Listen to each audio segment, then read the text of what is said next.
আমাদের আজকের রেসিপি কাতলা মাছের কোরমা। এটা কিন্তু রোজকার রান্নার মধ্যে পড়ে না, কোনো একটা স্পেশাল দিনে একটু অন্যরকম করে রান্না করতে চাইলে এই রান্নাটা করা যেতেই পারে। ভাত, পোলাও, ফ্রাইড রাইস সব কিছুর সাথেই বেশ মানিয়ে যায়। আসুন তাহলে শম্পার রান্নাঘরে সবাইকে নমস্কার, অনেক ভালোবাসা আর স্বাগত জানিয়ে শুরু করি আজকের রান্না। কাতলা মাছের কোরমার জন্য আমি এখানে 450 গ্রাম কাতলা মাছ নিয়ে ভালোভাবে ধুয়ে জলটা একদম ঝরিয়ে নিয়ে অল্প একটু নুন মাখিয়ে রেখে দিচ্ছি। আর কোনো মশলা নয়, এই রান্নাতে হলুদ পড়ে না বা লাল লঙ্কার গুঁড়োও পড়ে না। তো বেশ ভালোভাবে মাছের গায়ে নুন মাখিয়ে মিনিট 10 সময় নিয়ে রেখে দিচ্ছি। তারপরে মাছগুলোকে ভেজে নিতে হবে। তবে একটা কথা এখানে বলে রাখি, বেশ ভালো মানের কাতলা দিয়েই কিন্তু এই রান্নাটা করবেন, নাহলে কিন্তু রান্নাটাই বেকার হয়ে যাবে। এবারে কড়াইয়ে সাদা তেল নিয়েছি, কড়াই বেশ ভালোভাবে গরম করে নিয়ে সাদা তেল দিয়ে রান্নাটা করতে হবে। যেহেতু এটা সাদা কোরমা তৈরি হচ্ছে, কোরমা মানে বেশ ঘন একটু ঝোল, অনেকটা পরিমাণে ঝোল হয়, আর একটু স্পেশালভাবে রান্না করতে হয়, সেটাকেই কোরমা বলে।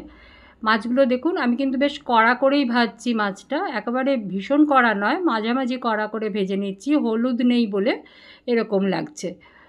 এদিকে মাছটা ভাজা হতে থাকুক, অন্য একটা পাত্রে আমি একটা মশলা রেডি করে নিচ্ছি। পরিমাণ মতো জল নিতে হবে, খুব বেশি জল নয়। জলটা এমনভাবে নিতে হবে যাতে এই যে পেঁয়াজ, কাজু বাদাম, কাঁচা লঙ্কা এগুলো আমি সেদ্ধ করব, যেন সেদ্ধ হওয়ার সাথে সাথে জলটাও অনেকটা কমে যায়, মানে এক্সট্রা জল যাতে ফেলে দিতে না হয় সেরকম করেই জলটা দিতে হবে।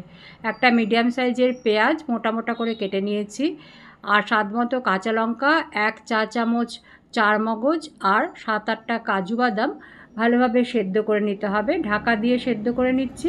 সেদ্ধ হয়ে গেলে এটা ঠান্ডা করে নিতে হবে, তারপরেই মিক্সিতে পেস্ট করব। দেখুন জল কিন্তু এরকম রয়েছে, এই জলটাই পেস্ট তৈরি করতে লেগে যাবে, এক্সট্রা জল ফেলে দিতে হচ্ছে না। সেদ্ধ জিনিসগুলো ঠান্ডা হয়ে গেছে, এবারে এটা মিক্সিতে পেস্ট করব। তবে এর মধ্যে দিচ্ছি আদা, এরকম কুচনো আদাই আমি আজকাল কিনি, যেটা আমার রান্না করতে সুবিধে হয়, প্যাকেট করে বিক্রি হয় এগুলো। 1 টেবিল চামচ পরিমাণে আদা দিলাম, আর দিচ্ছি 2 টেবিল চামচ পরিমাণে টক দই নিয়ে বেশ ভালোভাবে এটা পেস্ট করে রেখে দিচ্ছি।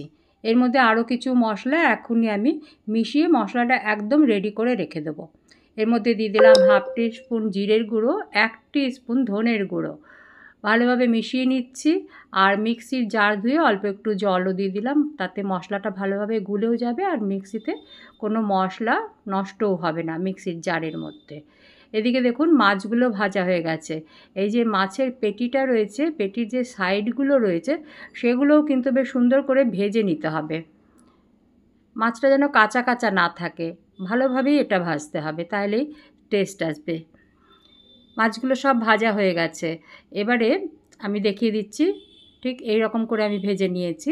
এবারে বাকি যা তেল রয়েছে কড়াইয়ে, তার মধ্যেই আমি আরও কিছুটা ঘি মেশাচ্ছি। আমি 2 চা চামচ আরও ঘি দিয়ে দিলাম। তেল, ঘি এসবের মাত্রা কিন্তু নিজেদের পছন্দের পরিমাণে মেশাবেন রান্নাতে। তেল ঘি গরম হয়েছে পরে এর মধ্যে 7-8টা গোলমরিচ, 2টো শুকনো লঙ্কা, 3-4টে ছোটো এলাচ, একটু লবঙ্গ আর 2টো তেজপাতা, আর দিয়েছি 1/2 চা চামচ গোটা জিরে। এগুলো ভালোভাবে ভেজে নিতে হবে, মানে ফোড়নের সুগন্ধ বেরিয়ে আসলে তারপরে বাকি মশলাটা দিয়ে মশলাটা কষিয়ে নেব। মশলাটা আরেকবার ভালোভাবে গুলে নিচ্ছি। ফোড়নটা হয়ে যাবার পরে মশলাটা দিয়ে দিলাম।